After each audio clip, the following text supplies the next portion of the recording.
જય હિન્દ।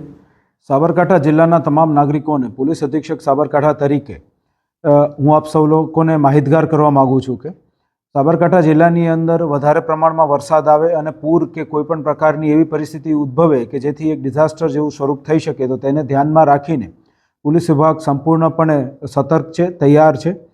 અલગ અલગ જે નીચાણવાળા કોઝવે અને બ્રિજ ને એવું છે ત્યાં પોલીસ પોઈન્ટ મૂકી દેવામાં આવ્યા છે। હોમગાર્ડ જીઆરડીના પોઈન્ટ્સ છે। પોસ્ટે કક્ષાએ પણ તરવૈયાનું લિસ્ટ તૈયાર કરીને જે બચાવ માટેની જે કંઈ પણ સાધન સામગ્રી છે તેના સાથે પોલીસ સ્ટેશન સંપૂર્ણપણે તૈયાર રાખવામાં આવેલું છે। મારી સૌ આપ નાગરિકોને નમ્ર અપીલ છે કે આપ નીચાણવાળા વિસ્તારમાં જે જગ્યાએ પાણી ભરાયેલું હોય, નદી નાળાની અંદર જવાનું ટાળો। ખાસ કરીને યુવાનો જે છે એ નદી નાળાની અંદર સ્ટન્ટ કરતા હોય છે, તો એ પ્રકારના કોઈ સ્ટન્ટને આપણે અવોઇડ કરવા જોઈએ।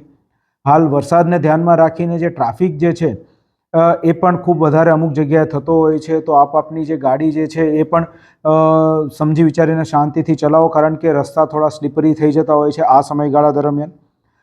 તે ઉપરાંત આપણે વિજયનગર, ખેડબ્રહ્મા, પોશીના, ખેરોજ વિસ્તારની અંદર ખૂબ મોટો જંગલ વિસ્તાર આવેલો છે જે પ્રતિબંધિત પણ છે, તો આ પ્રકારના પ્રતિબંધિત જંગલ વિસ્તારમાં જવાનું પણ આપ સૌ લોકોએ ટાળવું જોઈએ।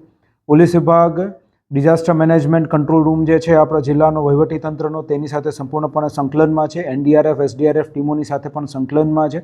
કોઈપણ આપદાને પહોંચી વળવા અમે લોકો તૈયાર છીએ, પરંતુ આપના સાથ સહકારની જરૂર રહેશે। અને કંઈ પણ ઇમરજન્સી આપને લાગે તો આપ 112 અથવા ડાયલ 100 કરી શકો છો। પોલીસ વિભાગ અને વહીવટીતંત્ર છે એ આપની સાથે આપનો સાથ મેળવી આપના સહકાર સાથે આપની મદદ માટે તત્પર અને તૈયાર છે। જય હિન્દ।